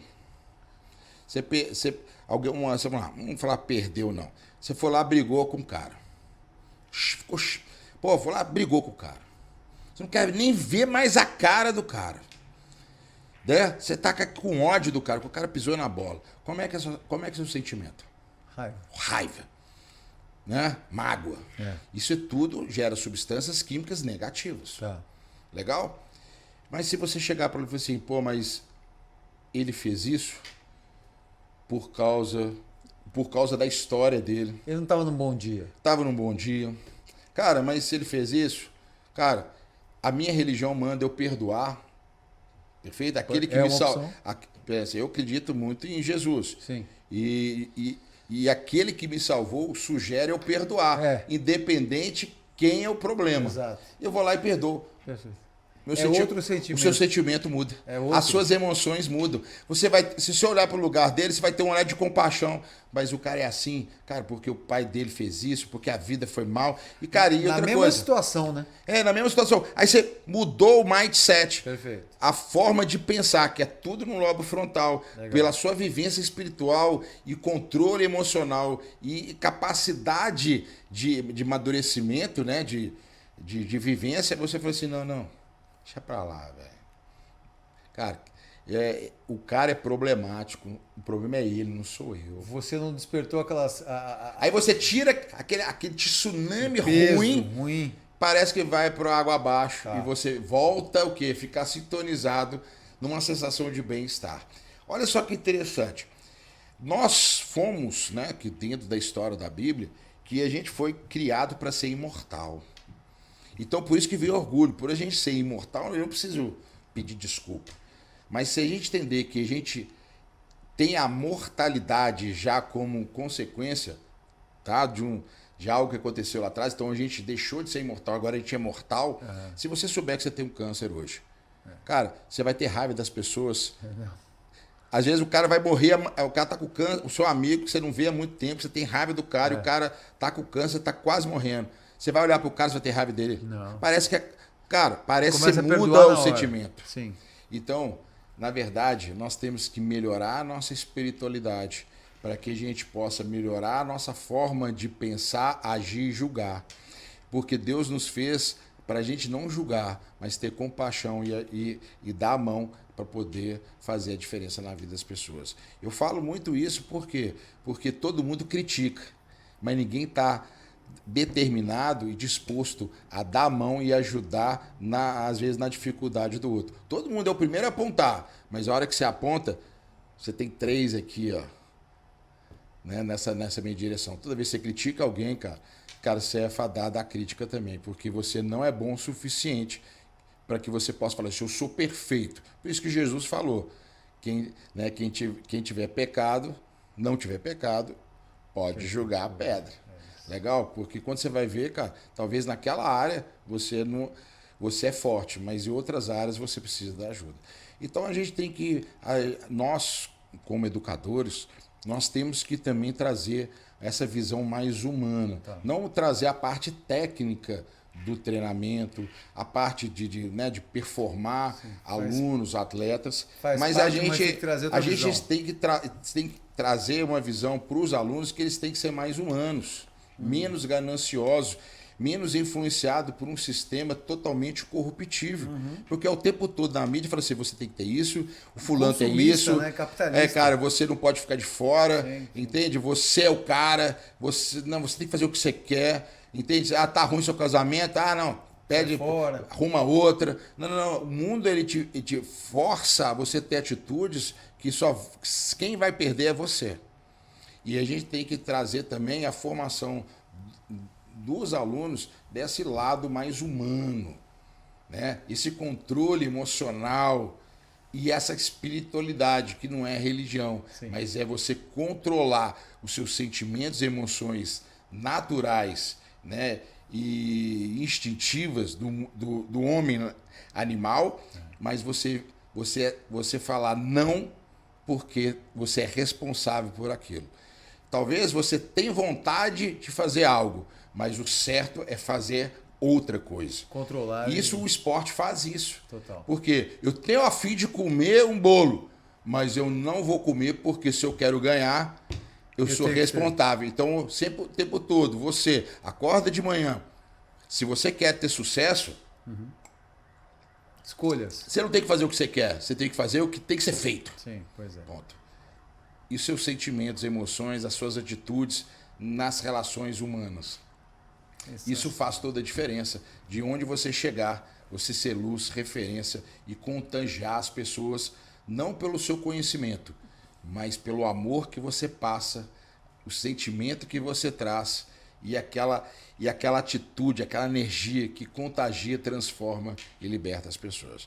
Então eu falo muito o seguinte, nós estamos ainda muito imaturos, pequenos, perto do que a gente possa se transformar. Se você acha que é bom pra caramba, se você acha que, que você é perfeito, cara, você não vai evoluir.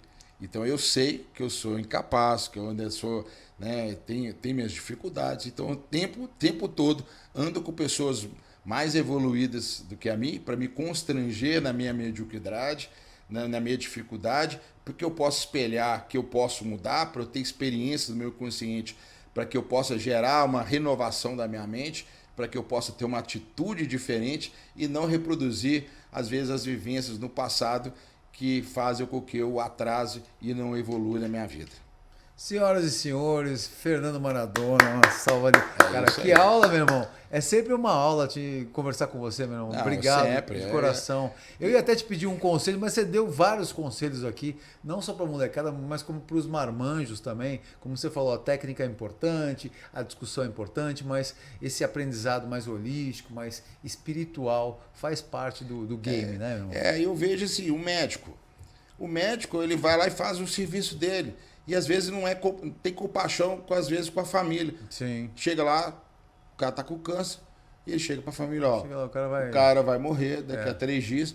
Como se nada tivesse. Como se fosse uma notícia. Amanhã tem aula. Ou amanhã, né, vai ser feriado. Trocar o para-choque do carro. Peraí, não é assim. A gente tem que ser humano, a gente tem que se colocar no outro lugar.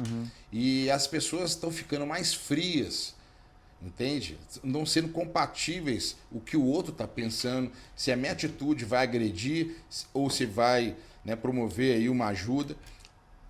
E a gente tem que parar de ser egoísta e olhar o próximo, que isso faz toda a diferença. Porque todo o conhecimento, tudo que a gente está conquistando aqui, ele é passageiro, ele é supérfluo, mas o que a gente evolui, né, mentalmente, espiritualmente, é eterno. Irmão, muito obrigado, meu irmão. Valeu, Gigante. Obrigado. Quero te visitar lá em BH, que é a terra boa demais. É isso aí. O cafezinho, queijo Minas, o queijo goiaba. Mídia social.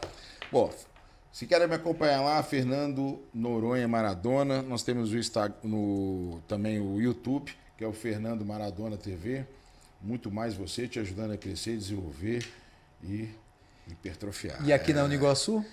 A Arana Iguaçu, estou aqui como professor falando sobre liberação miofacial dentro do treinamento de força e, né, assim, desmistificando o que a gente vê nas mídias sociais, que às vezes não tem nada a ver com essa técnica que faz toda a diferença para o profissional de educação física, para o profissional de fisioterapia e até aqueles que não são formados, que são os massoterapeutas, mas com a visão para entender o que estão trabalhando, como usar essa técnica para ajudar as pessoas que precisam, que vão se beneficiar com essa intervenção. Esta foi a história de Fernando Maradona, mais um campeão de sucesso aqui no programa que você acompanha semanalmente pela Faculdade do Iguaçu, no YouTube da Faculdade do Iguaçu. Aproveita para se inscrever no canal, ativar o sininho e deixar seu comentário, porque isso tudo que o Maradona falou aqui no final, acho que vale de reflexão para todo mundo. Eu gostaria que você comentasse aí a sua percepção, não só da entrevista inteira, mas como esse toque final aí que caiu muito bem para todo mundo. Irmão, muito obrigado.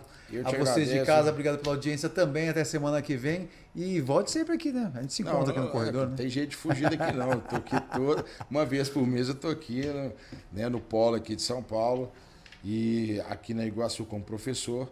E é um prazer de estar nessa equipe. A melhor equipe de professores, aqui onde né, tem a prática, a teoria, né? Que faz toda a diferença na formação de vocês. Valeu, galera. Até semana que vem com mais um campeão de sucesso como este que nós aprendemos muito e conhecemos um pouco da história, bastante da história dele, Fernando Maradona. Obrigado. É isso aí, galera. Tamo junto.